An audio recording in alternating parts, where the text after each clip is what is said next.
మహోన్నతుడా, పరిశుద్ధుడా, మమ్మల్ని మికులుగా ప్రేమించిన మా ఘనమైన మా తండ్రి, నీ పాదాల వందనాలు, స్తోత్రాలు చెల్లిస్తున్నాము. దేవా, ఈ రాత్రికాల సమయంలో ప్రభువా, ఇప్పుడను అయోగ్యుడను దేవా, నా తండ్రి నన్ను క్షమించి మన్నించండి, ఆత్మతో నింపండి. కొద్ది నిమిషంలో ప్రభువా నీ మాటలు నా నోట ఉంచి ప్రభువా నా తండ్రి మీరే మాట్లాడి నీ ఆత్మతో దర్శించి ప్రభువా నా తండ్రి నాయన నా నోరు బాగుగా తెరవబడినట్లుగాను ఆత్మతో నింపబడినట్లుగా సహాయం చేసి నాకు మాకు కావలసిన శ్రేష్టమైన మాటలు మీరు దయచేసి నీ నామానికి మీరు మహిమ తెచ్చుకోమని యేసుక్రీస్తు పరిశుద్ధ నామంలో అడిగి వేడుకొనుచున్నాము తండ్రి, ఆమేన్. అందరికీ వందనాలు. దేవుని వాక్యం చదువుకుందాం. 1 రాజుల గ్రంథము 10వ అధ్యాయము. 1 రాజుల గ్రంథం 10వ అధ్యాయము ప్రారంభ వచ్చిన దగ్గర నుంచి చదువుతాం. చూడండి. షాబాదేశపు రాణి యెహోవా నామము గూర్చియు సొలొమోనుకు కలిగిన కీర్తిని గూర్చియు విని గూఢార్థము గల మాటల చేత అతనిని శోధించుటకై వచ్చెను. ఆమె గొప్ప పరివారముతో గంధవర్గమును విస్తారమైన బంగారమును రత్నములను ఒంటిల మీద ఎక్కించుకొని యెరూషలేమునకు వచ్చెను.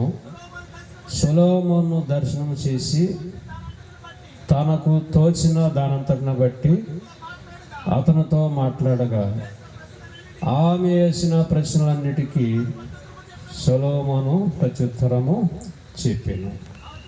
సరిపోద్ది దేవుని లేదా? చూడండి, దేవుని వాక్యం ఇక్కడ పరిశీలన చేస్తే షాబాదేశపు రాణి సొలొమోను గురించి విన్నదంట. ఇక్కడ మనం పరిశీలన చేస్తే యెహోవా నామమును గూర్చియు సొలొమోనుకు కలిగిన కీర్తిని గూర్చి విని బయలుదేరి వస్తుంది. సొలొమోనుకు కలిగినటువంటి చూడండి కీర్తి దేశాలు అందరూ తెలుసుకున్నారు సొలొమోను గురించి. ఎందుకంటే దేవుడు ఇచ్చినటువంటి మహాజ్ఞానాన్ని బట్టి. చూడండి, ఆమె గూఢార్థము గల మాటల చేత అతన్ని శోధించుటకై వచ్చినని రాయబడింది. ఆమె అనుకుంటుంది, నేను షాబాదేశపు రాణిని, నాకన్నా తెలివి ఎక్కడిది అతనికి, నాకన్నా జ్ఞానం ఎక్కడిది, ఏమైనా సరే వెళ్ళి గూఢార్థము కలిగిన మాటల చేత అతను ఏం చేయాలి? శోధించాలి. ఎవరినంట? సొలొమోన్ని శోధించాలి. అతని జ్ఞానమంతా కూడా తేలగొట్టాలి. అతని జ్ఞానానంతా కూడా చిన్నాభిన్నం చేయాలి అన్న ఉద్దేశంతో వస్తుంది. కానీ దేని బిడ్డరా, సొలొమోను దగ్గరికి వచ్చి జ్ఞానం నేర్చుకోవాలి, సొలొమోను దగ్గరికి వచ్చి భక్తి నేర్చుకోవాలి, సొలొమోను దేవునిలో ఉన్న ప్రభావాన్ని చూడాలి, సొలొమోను ఆరాధిస్తున్న దేవుని యొక్క శక్తిని పొందుకొని వెళ్ళాలన్న ఆలోచన మీకు లేదు. ఏదేమైనప్పటికీ గూఢార్థము గల మాటల చేత అతన్ని శోధించాలి అని వచ్చింది. ఇలా యెరూషలేములోనికి వచ్చి సొలొమోన్ని దర్శనం చేసి చూడండి, అక్కడ చూసినట్లయితే గొప్ప పరివారముతో గంధవర్గములను విస్తారమైన బంగారమును రత్నములను ఒంటిల మీద ఎక్కించుకొని యెరూషలేమునకు వచ్చాను. సొలొమోను దర్శనం చేసి తనకు తోచిన దానంతటిని బట్టి అతనితో మాట్లాడక ఇక్కడే మనిషి నష్టపోతాడు. దేని బిడ్డలారా, ఇక్కడ చూడండి, ఈ షాబాదేశపు రాణి గొప్ప పరివారముతో వచ్చింది. బంగారము చూడండి, రత్నములు గంధవర్గములు ఒంటిల మీద ఎక్కించుకుని బయలుదేరి వచ్చింది. కానీ ఇక్కడ చూసినట్లయితే సొలొమోను దగ్గరికి వచ్చి నోరు తెరిచి ఎలా మాట్లాడుతుందంటే తనకు తోచిన దాన్ని బట్టి మాట్లాడుతుంది. అంటే తనకు తోచిన దాన్ని బట్టి. ఆమెలో దైవజ్ఞానం లేదు, మాట్లాడే విధానం లేదు, ఏమి మాట్లాడాలో సరైన అవగాహన లేదు. దేని పిల్లలు ఇక్కడ చూడండి, పరిశీలన చేస్తే తనకు తోచిన దానిని బట్టి మాట్లాడుతుంది. ఆమెకు ఏమి తోస్తుందో, ఆమెకు ఎటువంటి ఆలోచన వస్తుందో తనకు తోచిన దాన్ని బట్టి సొలొమోనుతో మాట్లాడుతుంది. దేవుడేమన్నా వెర్రివాడా? సొలొమోను ఏర్పాటు చేసుకున్న దేవుడికి జ్ఞానం లేదా? సొలొమోను ఏర్పాటు చేసుకున్న దేవునికి సమస్తమును తెలియదా? అడిగిన ప్రతి ప్రశ్న కూడా సొలొమోను చేశాడు, జవాబు ఇవ్వడం జరిగింది. దేని బిడ్డలారా చూడండి, అక్కడ పరిశీలన చేయాలి. ఈ రాత్రికాల సమయంలో దేని బిడ్డలారా మనకు గొప్ప చదువు ఉండొచ్చు, లేకపోతే ఈ లోక జ్ఞానం ఉండొచ్చు, మంచి ఆలోచన కలిగి ఉండవచ్చు. ఎప్పుడైతే నీకు తోచిన దాన్ని బట్టి నడుచుకుంటావో, నీకు తోచిన దాన్ని బట్టి ప్రవర్తిస్తావో, అప్పుడే మనము లాస్ అయిపోతామండి. అప్పుడే మనం దెబ్బతింటాం. దేని బిడ్డలారా దేవుని వాక్యంలో చూస్తే గొప్ప గొప్ప ప్రవక్తలైన వారు ఆగిపోయారండి. తమకు తోచిన దాన్ని బట్టి ప్రవర్తించిన బట్టి, తమకు తోచిన దాన్ని బట్టి నడిచిన బట్టి, తమకు తోచిన దాన్ని బట్టి పిల్లరా నిర్ణయము తీసుకోవడం బట్టి వారు ఎదరికి వెళ్ళలేకపోయారు. ఈ రాత్రికాల సమయంలో ప్రియమైన సహోదరుడా, ఒకవేళ దేవుని సన్నిధికి వస్తూ నీకు తోచిన విధముగా దేవుని ఆరాధిస్తున్నావా? నీకు తోచినట్లుగా దేవుణ్ణి గణపరుస్తున్నావా?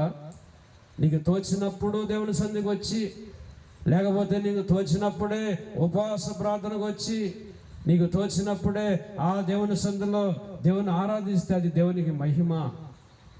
నీ మనస్సును పక్కన పెట్టాలి, నీ ఆలోచన ప్రక్కన పెట్టాలి.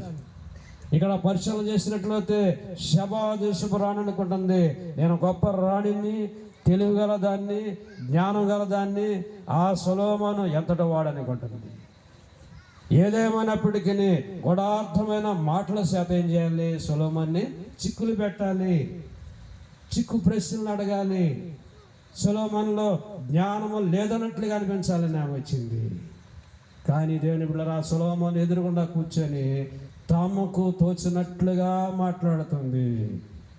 ఈ రోజున మనం పరిశీలన చేస్తే దేవుని బిడ్డలారా నీకు తోచినట్లుగా దేవుణ్ణి ఆరాధించడానికి కాదు, దేవుని చిత్తం మీద తెలుసుకోవాలి, దేవుని ఇష్టం మీద తెలుసుకోవాలి. అప్పుడే దేవుని నామానికి మహిమ వస్తుంది.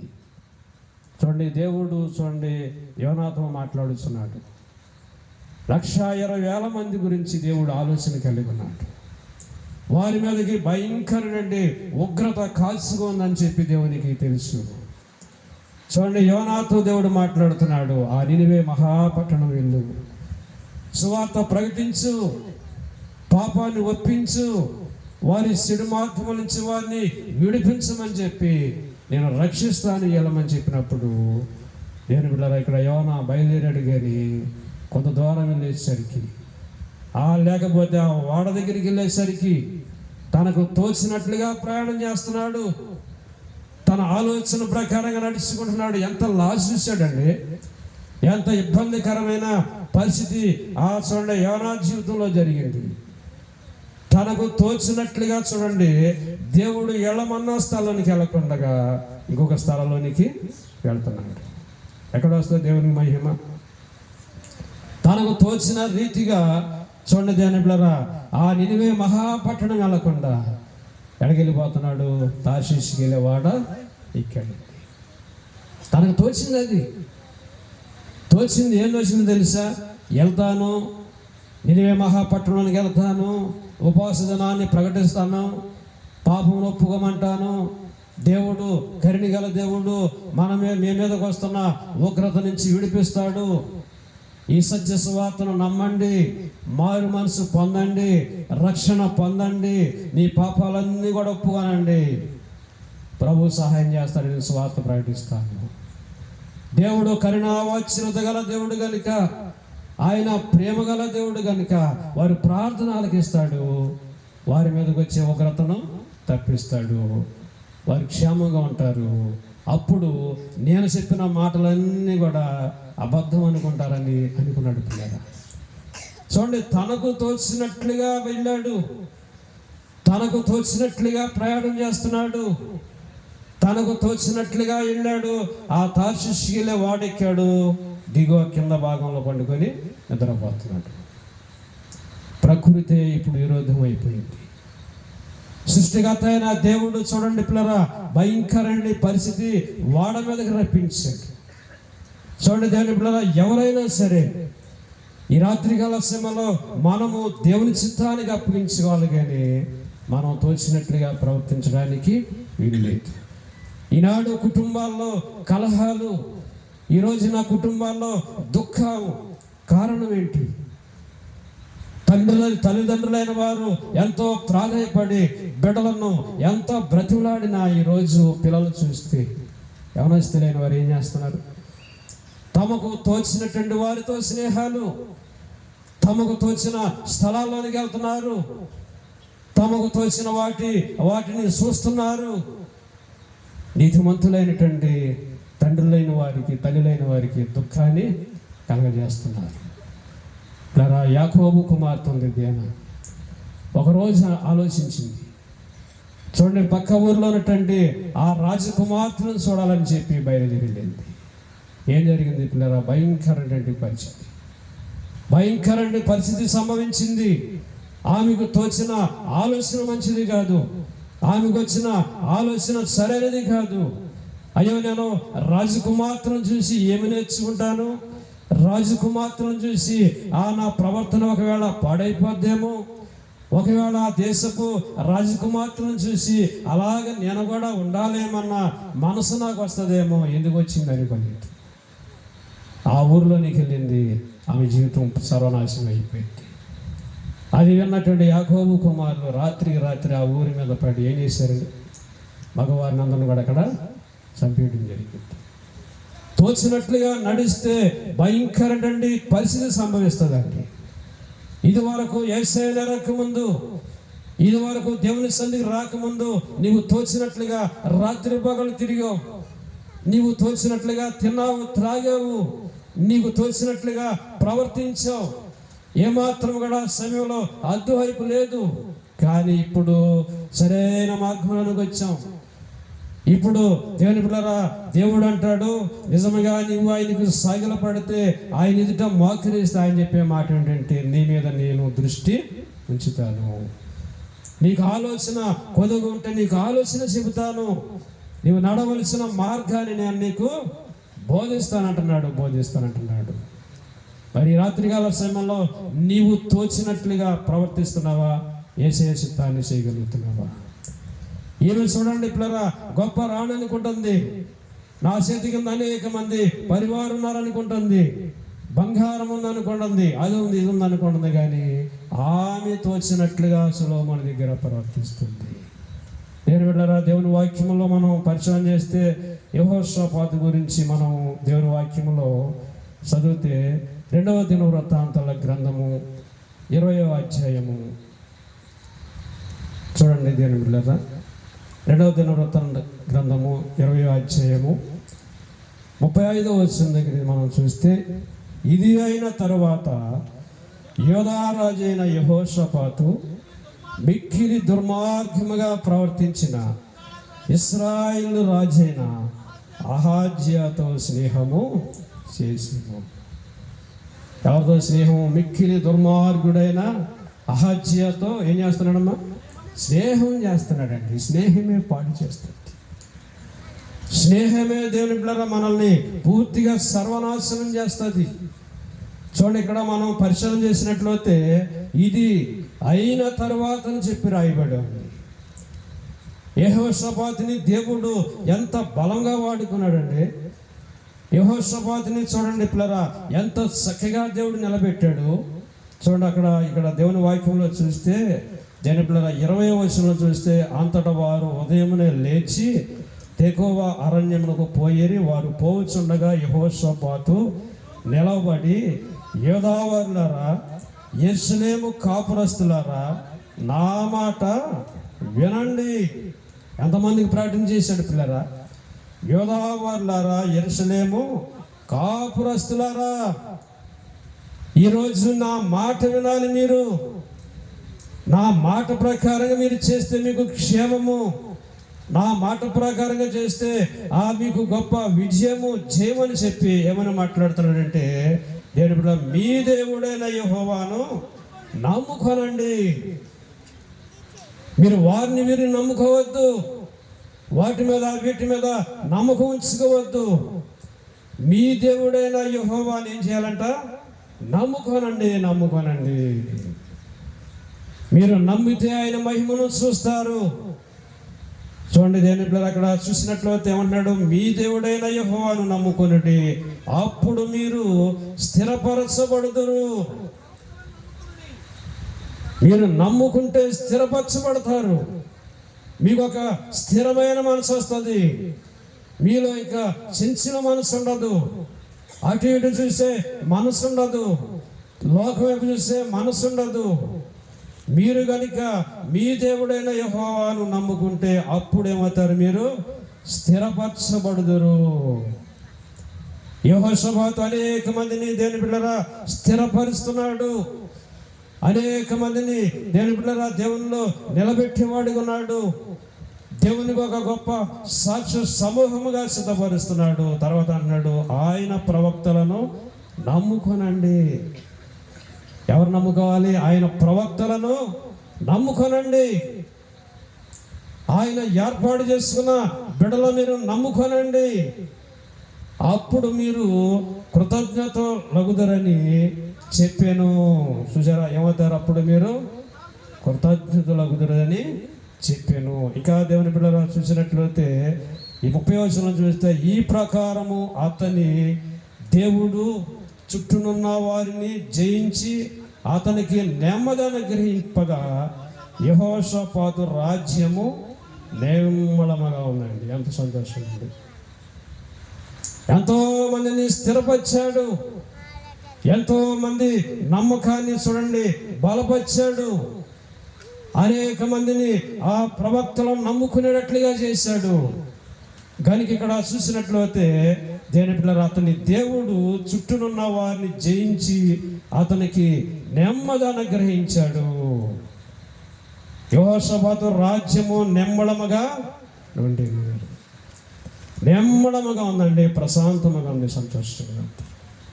మారు మనసు పొందిన తర్వాత చూడండి, నిజముగా దేవునిలో సాగుతున్న సమయంలో హృదయం ఎంత నెమ్మడంగా ఉంటుంది, హృదయం ఎంత సంతోషంగా ఉంటుంది. కానీ దేవుని పిల్లరా యెహోషాపాతు యొక్క జీవితంలో చూస్తే దేవుడు నెమ్మదిచ్చాడు, సమాధానం ఇచ్చాడు, సంతోషం ఇచ్చాడు. కానీ ఒకానొక సమయంలో ఇవన్నీ జరిగిన తర్వాత యోధారాజు అయిన యెహోషాపాతు మిక్కిలి దుర్మార్గంగా ప్రవర్తించిన చూడండి అహజ్యాతో ఏం చేస్తున్నాడు? స్నేహం పెట్టుకుంటాడండి. ఎవరితో స్నేహం? ఒక దుర్మార్గముగా ప్రవర్తించిన వ్యక్తితో స్నేహం చేస్తున్నాడు. ఆ స్నేహం మంచిదేనా? ఆ స్థలంలో యెహోషాపాతు కూర్చోవచ్చా? ఆ స్థలంలో దేవుని బిడ్డలారా చూడండి అక్కడ అహజ్యాతో కలిసి ఉండొచ్చా? స్నేహం పాడు చేసిందండి యెహోషాపాతు. స్నేహం ఎంత నష్టపరిచిందో తెలుసా? ఈరోజు నీ స్నేహితుడు ఎవరు? ఈరోజు నీ స్నేహితురాలు ఎవరు? నిజముగా నీ స్నేహితుడు నీ స్నేహితురాలు ప్రభుని ఎదిగిన వారేనా? నీకు ఒక మంచి ఆలోచన ఇచ్చేవారేనా? నీకు మంచి సలహా ఇచ్చేవారేనా నీ స్నేహితులు? లేకపోతే నీ స్నేహితులు నీకు కష్టం వచ్చినప్పుడు నీ యొక్క కష్ట సమయంలో నీ విషయంలో దేవుణ్ణి అడిగేవారేనా? ఎవరితో స్నేహం చేస్తున్నావు? దేవుని బిడ్డలారా ఎవరితో నీకు పరిచయము? ఈ రాత్రి గల సమయంలో పరిశోధన చేసుకోవాలండి, పరిశోధన చేసుకోవాలి. మిక్కిలి దుర్మార్గముగా ప్రవర్తించిన ఇశ్రాయేలు రాజైన అహజ్యాతో స్నేహము చేశాడండి. స్నేహం చేశాడు. ఎందుకు స్నేహము? ఎంత దేవుడు స్థిరపరిచి రాజ్యమును నిమ్మలపరిస్తే ఇక్కడ చూసినట్లయితే దేవుని బిడ్డలారా దేవుని చిత్తాన్ని పక్కన పెట్టి తనకు తోచినట్లుగా ప్రవర్తిస్తున్నాడు యెహోషాపాతు. తనకిష్టం వచ్చినట్లుగా ఆలోచన తీసుకుంటున్నాడు. నిజంగా అక్కడ మనం పరిశీలన చేస్తే, అయ్యో నేను అహజ్యాతో స్నేహం చేస్తున్నాను, అతడు ఒక దుర్మార్గుడైన వ్యక్తి, అతని క్రియలు మంచివి కాదు, అతని యొక్క ఆలోచన మంచివి కాదు, అతనితో నేను స్నేహం చేస్తున్నాను కదా, అది తప్ప ఒప్ప అని చెప్పి దేవుని అడగలేదు. ఏం చేశాడు? మొత్తానికి స్నేహము చేసాడు. ఆ స్నేహం ఎక్కడ తీసుకెళ్ళి తెలుసా? పెద్ద పెద్ద వాడలు తయారు చేద్దాం అనుకున్నారంటే ఇద్దరు. పెద్ద పెద్ద వాడలు ఎక్కడక్కడ మనం పరిశీలన చేసినట్లయితే తార్షీషునకు పోదగిన వాడలను చేయింపవలని యెహోషాపాతు అతనితో స్నేహము చేస్తున్నాడండి. పెద్ద పెద్ద వాడలు ఎంత ఖర్చు చూడండి. వాడలు తయారు చేయటానికి నీతిమంతుడైనటువంటి యెహోషాపాతు, దేవునితో సాహసం చేసే వ్యక్తి, ఒక మిక్కిలి దుర్మార్గముగా ప్రవర్తిస్తున్నటువంటి అహజ్యాతో స్నేహం పెట్టుకున్నాడండి, సంబంధం పెట్టి.